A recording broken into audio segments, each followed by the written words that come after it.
Tout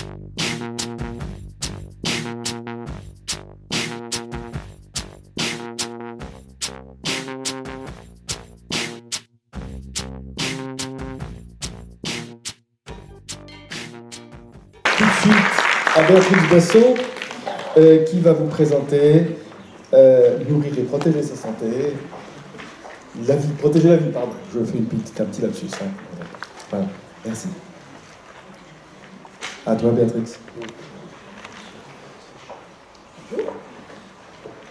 Donc, pour ma part, par quelques exemples, que ce soit avant la conception, au cours de la gestation ou après la naissance, je vais vous exposer une lecture de certains désagréments, certaines surprises.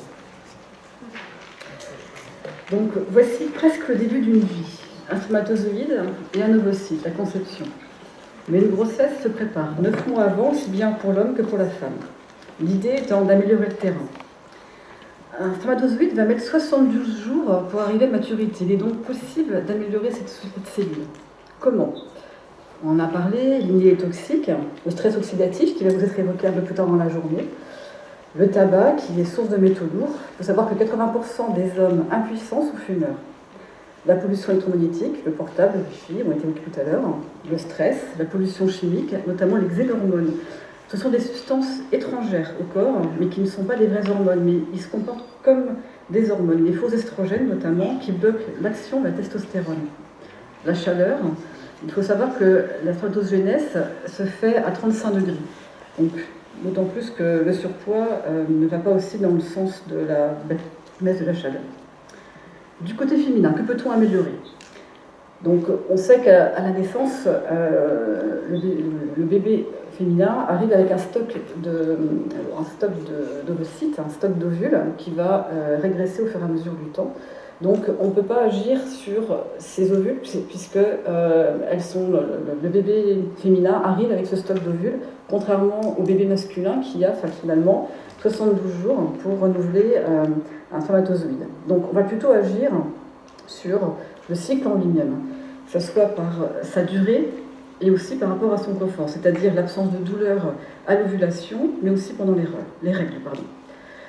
Devant l'absence de mise en route du cycle, nous pouvons suspecter une dysbiose intestinale. Hop, voilà. Donc, les signes généraux, peuvent être un mauvais appétit, des envies particulières, notamment le sucre, l'obsession de manger, des sueurs nocturnes, un poids qui est fluctuant, une fatigue dès le réveil et permanente, une somnolence, l'insomnie, un réveil nocturne. D'un point de vue psychique, une nervosité, une anxiété, de l'agressivité, l'irritabilité, une fatigue psychique, des troubles de la mémoire, de concentration, une maladresse, une migraine et surtout cette sensation de flotter. D'un point de vue des signes féminins, le syndrome prémenstruel qui se caractérise par cette irritabilité, l'agressivité, les coups de blues, l'asthénie physique et psychique, les seins douloureux, des pesanteurs, des lourdeurs, c'est bien lombaires, des courbatures du dos, des fringales, des ballonnements, des douleurs abdominales, des crampes, des édèmes des membres inférieurs, des migraines. Et tout ça caractérise surtout une insuffisance de progestérone, des douleurs, des cycles irréguliers et l'aménorrhée. Donc tout ce qui est dysbiose intestinale a été évoqué tout à l'heure par Anna Maria, lorsqu'elle évoquait justement l'absorption des nutriments vis-à-vis d'un côlon, d'un intestin plutôt en bon état. Pour l'homme comme pour la femme, la mécanique hormonale est liée au gras, au cholestérol. Ovaires et testicules sont sous influence d'hormones synthétisées à partir du LDL cholestérol, dit mauvais cholestérol, qui est issu du métabolisme hépatique, de l'intérêt d'un bon état du foie. La norme, donc là c'est l'indication de la norme, c'est le rapport entre bon et mauvais cholestérol. La norme pour le mauvais cholestérol, LDL cholestérol, est de 1,3 g. 20% de ce mauvais cholestérol est apporté par l'alimentation. Le foie a cette capacité aussi bien de créer que de détruire, que de cataboliser. Et si la phase de destruction ne se fait pas, alors le danger est là par rapport au LDL.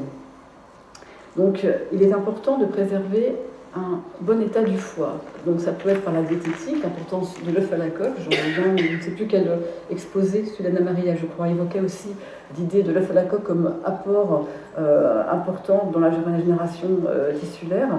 Et par rapport à l'œuf à la coque, surtout ne pas mélanger le blanc et le jaune. Il faut vraiment distinguer dans la prise le jaune et le blanc. la respiration, qui a été évoquée à plusieurs reprises, et au niveau de la phytothérapie, eh bien, le diagnostic peut nous montrer est-ce qu'il faut tonifier ce foie, le détoxifier, le dégorger, ou au contraire le régénérer. Et donc, dans ce contexte-là, on comprend aussi que non seulement on a l'intestin qui intervient, mais aussi par rapport au foie, et d'autant plus après une prise de contraceptif.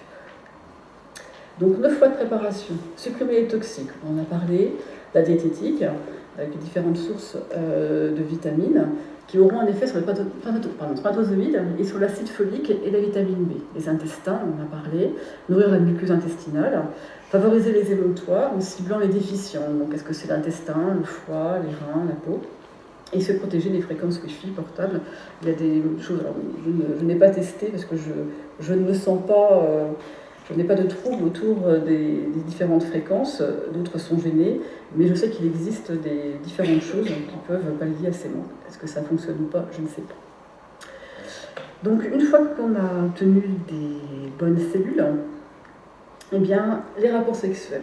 Donc pour la libido peut être améliorée aussi bien pour madame que pour monsieur. Le contexte de fatigue peut être une altération à ces rapports. Et donc tout ce qui est phytothérapie, homéopathie, acupuncture, auriculothérapie peuvent aider justement à trouver quelque chose, des rapports harmonieux. Donc j'ai pris l'exemple des mycoses, qui créent des inflammations des muqueuses et peuvent être la cause de dyspareunie. Donc la prévention, c'est d'éliminer l'apport d'autres champignons, évoqués dans le premier exposé. Et notamment, les mycoses étant l'apport de champignons, il ne faut pas en se rajouter. Donc finalement, tout ce qui est levure, tout ce qui est bière, tout ce qui est vinaigre, les fruits et légumes acides ou trop mûrs ou trop abîmés sont sources de champignons. Les fruits secs et charcuteries, les poissons fumés, l'alcool, la fermentation, sont sources justement d'apport de champignons. L'alimentation industrielle, et diminuer aussi tout ce qui est fortement tout ce qui est consommation de sucre et soda, puisque c'est la source de nourriture principale de ces champignons. Ce qu'il faut faire, il faut laver beaucoup les fruits et légumes, même s'ils sont biologiques, voire même les peler. Et par rapport à la cuisson, plutôt favoriser une cuisson à vapeur douce, avec un nettoyage régulier du réfrigérateur, puisque celui-ci est source aussi de moisissure, et ne pas laisser de reste plus de 2 jours, et consommer plutôt des fromages à pâte cuite. Alors, la grossesse, nous y sommes. La grossesse, si elle peut être planifiée, il ne faut pas oublier de connaître son statut immunitaire concernant la rubéole, puisque si on n'est pas immunisé, on ne peut pas être vacciné au cours de la grossesse. Une surveillance s'impose pendant la grossesse. Donc, la toxoplasmose aussi, il faut savoir que si on n'est pas immunisé, il y a des recommandations de prévention, éviter de changer la laitière du chat, les viandes rouges, consommer soit bien cuites, soit à la cuisson désirée, mais après congélation, afin de tuer le toxoplasme. Le lavage soigneux de la salade, le lavage soigneux des mains, surtout après la préparation des repas. La listériose aussi, il faut être vigilant autour de tout ce qui est la consommation, qui se situe surtout dans la présentation des charcuteries, des fromages ou des crus. Et il y a une recommandation de la Haute Autorité de Santé sur tout ce qui est supplémentation systématique par acide folique, avec une prise à 4 mg 2 mois avant la conception et qui doit être poursuivie 2 mois après. Donc même d'un point de vue officiel, la Haute Autorité de Santé a cette notion, a cette sensibilisation, cette sensibilité à tout ce qui est prévention, notamment l'acide folique permettant une bonne fermeture du tube neural chez l'embryon. Et donc il y a quand même une évolution, une prise de conscience des pouvoirs publics par rapport à ça. Donc voilà, le ventre est rond, la grossesse commence, et donc là je vous ai mis les différents points, les gros points sur l'évolution des différents tissus embryonnaires et fœtaux. Et donc on se rend bien compte que par rapport à l'alimentation qui doit être équilibrée quotidiennement tout au long de la grossesse, moi je me pose la question, est-ce que c'est vraiment possible ? Parce que chaque tissu embryonnaire n'appelle pas à la même source de nutriments, que ce soit Au niveau du système nerveux, on n'est pas du tout sur les mêmes besoins, on est plus sur quelque chose dans des apports en tissu gras, en oméga 3, oméga 6, DHA. Et donc, la culpabilité que l'on peut avoir en tant que femme enceinte sur le bon équilibre alimentaire, je pense que c'est plutôt un équilibre alimentaire qui se joue sur les 9 mois. Alors, est-ce qu'on doit suivre son instinct pour autant? Je ne crois pas, puisque naturellement, la grossesse est diabétogène et que sur ces dernières années, on trouve de plus en plus de diabète gestationnel. Donc, je n'ai pas la réponse. Mais en tout cas, par rapport à tout ce qui est ébauche ou synthèse de tissus embryonnaires, on pourrait se dire, on pourrait complémenter par des apports, des compléments alimentaires polyvitaminiques au cours de la grossesse. Mais ceux qui existent sur le marché ne présentent pas tous une formule homogène, ils sont tous différents. De plus, la Haute Autorité de Santé, dans sa recommandation de 2005, notifie qu'une seule étude rétrospective évoque des cas de polymalformation liés à leur consommation pendant la grossesse. Donc j'ai envie de dire, préparons les choses avant, après c'est un peu trop tard. Il ne faut pas hésiter à se faire accompagner, nutritionnistes, sages-femmes qui sont compétentes dans la matière, mais déculpabilisons malgré tout les patients qui ont des périodes de fringales de poisson, des périodes de fringales de salade avec d'huile d'olive.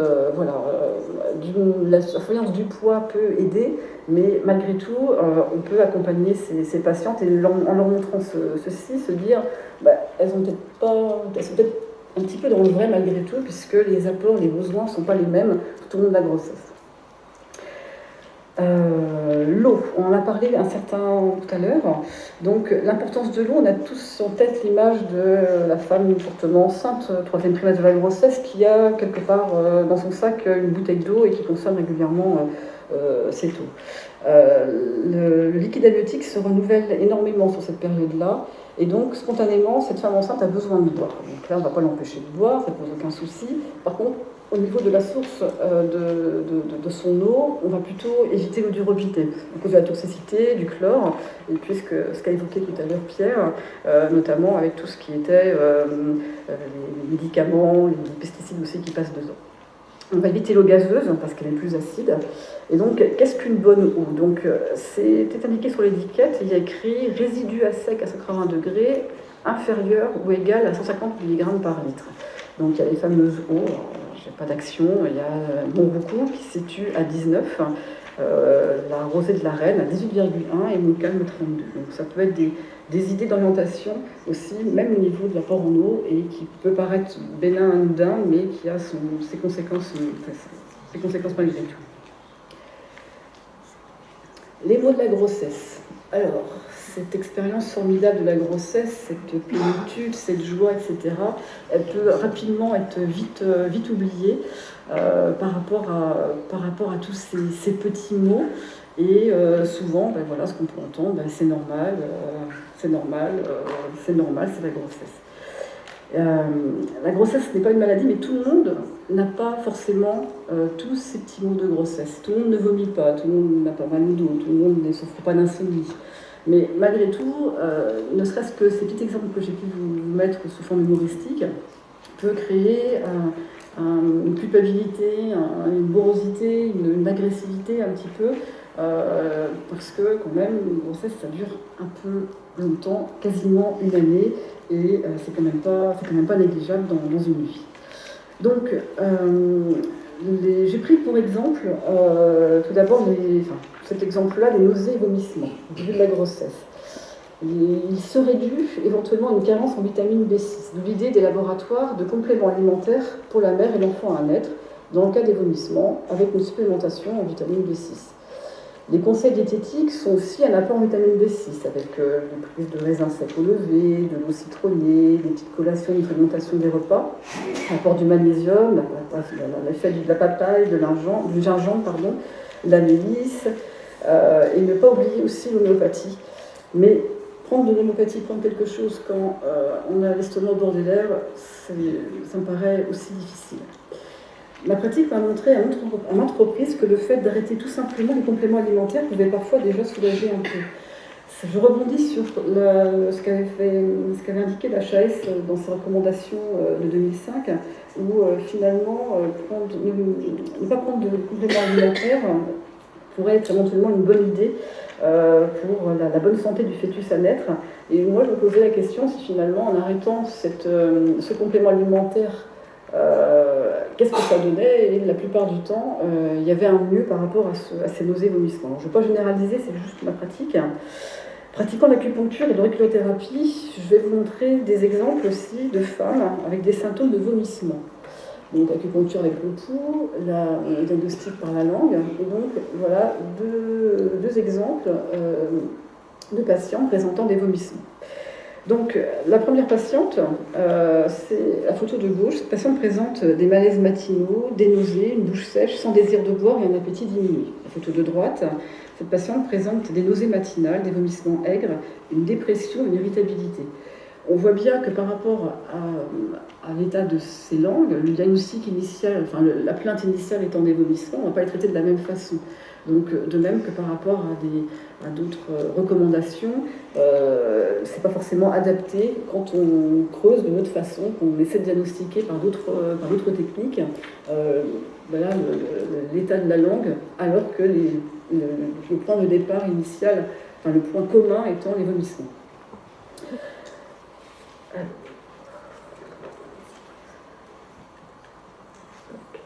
Donc, les autres caricatures, donc Alimondo, donc Biruli tout à l'heure a évoqué la notion de mouvement.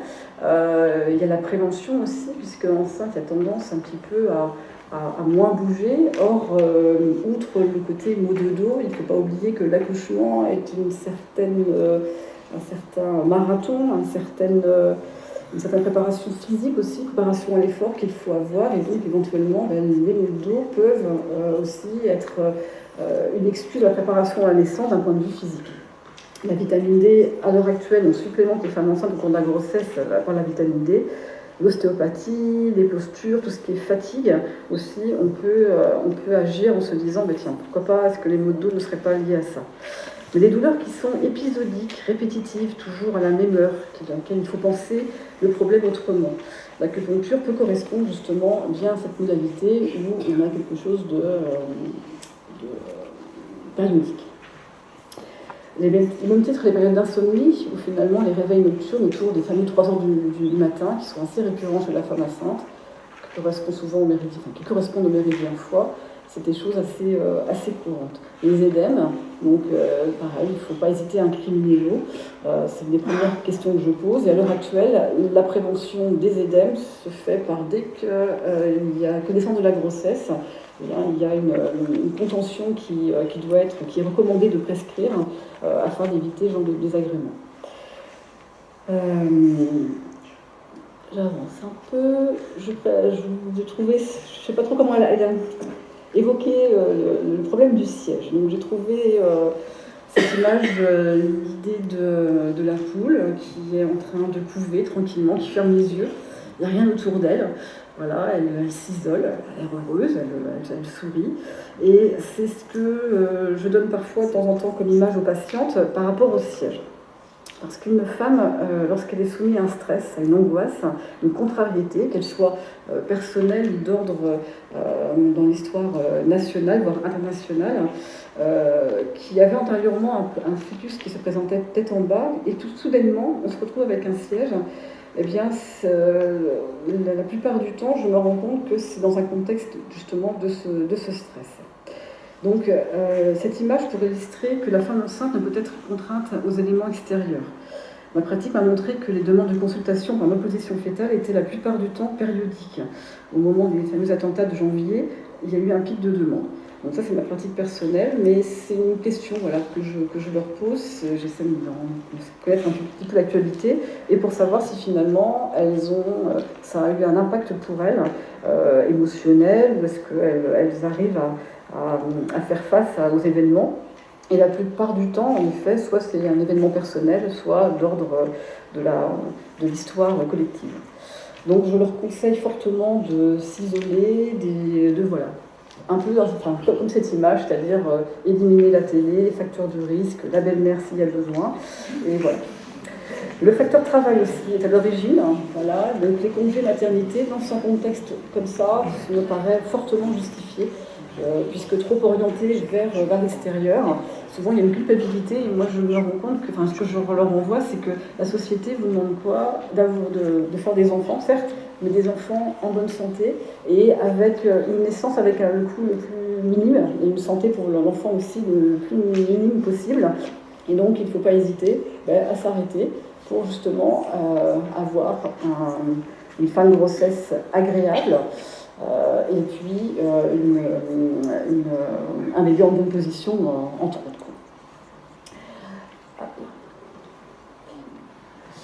Donc là, je vous ai une caricature un peu de préparation à la naissance, où finalement, aujourd'hui, comment se déroule un accouchement, et d'un seul coup, non, je ne veux plus être enceinte. Donc l'importance des sages-femmes aussi, sachant que je suis aussi, moi-même et mes consoeurs, on est en salle de naissance certes, mais aussi on a une action de prévention. Et de sorte que c'est aussi bien une prévention d'ordre psychologique, voilà, pour éviter un petit peu ce genre de peur, de crainte qui augmente la douleur, augmente éventuellement la durée du travail et les difficultés pour nos consoeurs en salle d'accouchement. Et de sorte qu'on évite un stress inutile. Et l'idée, c'est de se projeter dans la naissance et dans sa nouvelle vie de parent, de se sentir compétente. Je crois que c'est vraiment ça, le maître mot. Se sentir compétente en tant que femme qui va accoucher, qui va donner naissance à un enfant, et compétent après par rapport à la suite. C'est-à-dire savoir s'occuper de son enfant, même si ça reste une certaine aventure. Et se poser aussi ces questions. La douleur des contractions, j'en fais quoi? Ça sert à quoi? Est-ce que c'est juste douleur pour douleur? Qu'est-ce qu'on peut en faire? Donc la sage-femme peut donner des pistes, des idées, des outils pour pouvoir justement accompagner n'importe les respirations. C'est ce que je laisse entendre.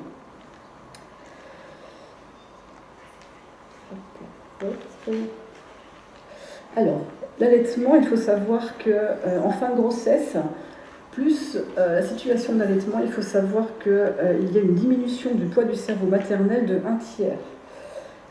Petite image en corrélation. Et donc là, une fois l'accouchement, la naissance effectuée, il ne faut pas hésiter à supplémenter, notamment en DHA. Donc je vous ai mis des sources d'apport de DHA.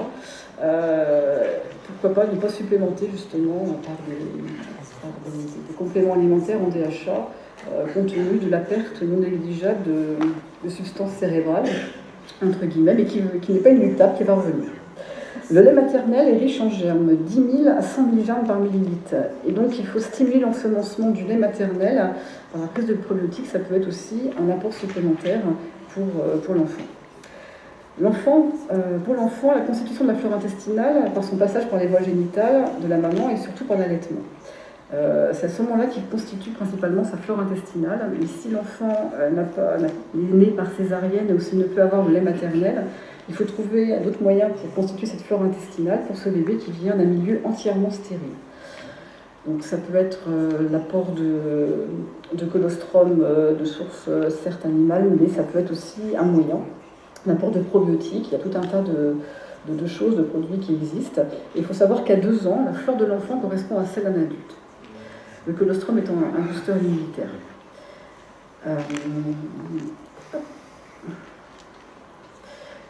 Pour finir, voilà, je ne sais pas si on peut présenter. La Presse People nous présente cette image-là, voilà, Kate et William qui vient d'accoucher, le bébé fraîchement né, tout le monde a le sourire. Et c'est assez culpabilisant. Et les femmes, une fois que ce bébé est né, elles ne comprennent pas comment on peut se retrouver dans cette situation-là, alors que vraisemblablement, on devrait plutôt être comme nous. Donc là aussi, la sage-femme, médecin traitant, l'entourage doit pouvoir accompagner ces jeunes parents, ce couple, cette femme qui se retrouve parfois en forte difficulté. Ça peut être le niveau, tout à l'heure, ce que je vous indiquais, au niveau du cerveau, au niveau de l'apaisement, qui n'est pas trouvé. Il y a une fatigue, certes, mais il n'y a pas d'apaisement. Donc le blues de l'accoucher, il faut l'accompagner. C'est pas une fatalité, il faut en parler et surtout le traiter vite. Donc il y a plein de moyens, les compléments alimentaires, il y a l'acupuncture qui peut aider aussi, l'homéopathie, il y a plein de sources. la place de chacun aussi, chercher un nouvel équilibre. Et classiquement, avec toute cette aide, malgré tout, il faut, le temps que chacun trouve sa place, il faut compter globalement une année. Le bébé, les coliques, les pleurs, les troubles du sommeil, les reflux, la constipation, la sage-femme est aussi là pour accompagner, soutenir, et aussi pour orienter aussi ces couples par rapport à ces problématiques il y a pour cet enfant-là. Et puis la couvade, on en parle de temps en temps, mais j'avoue, en tant que sage-femme, il y a des choses que je ne sais pas faire. Voilà, merci de votre attention. Merci Béatrix. Bravo.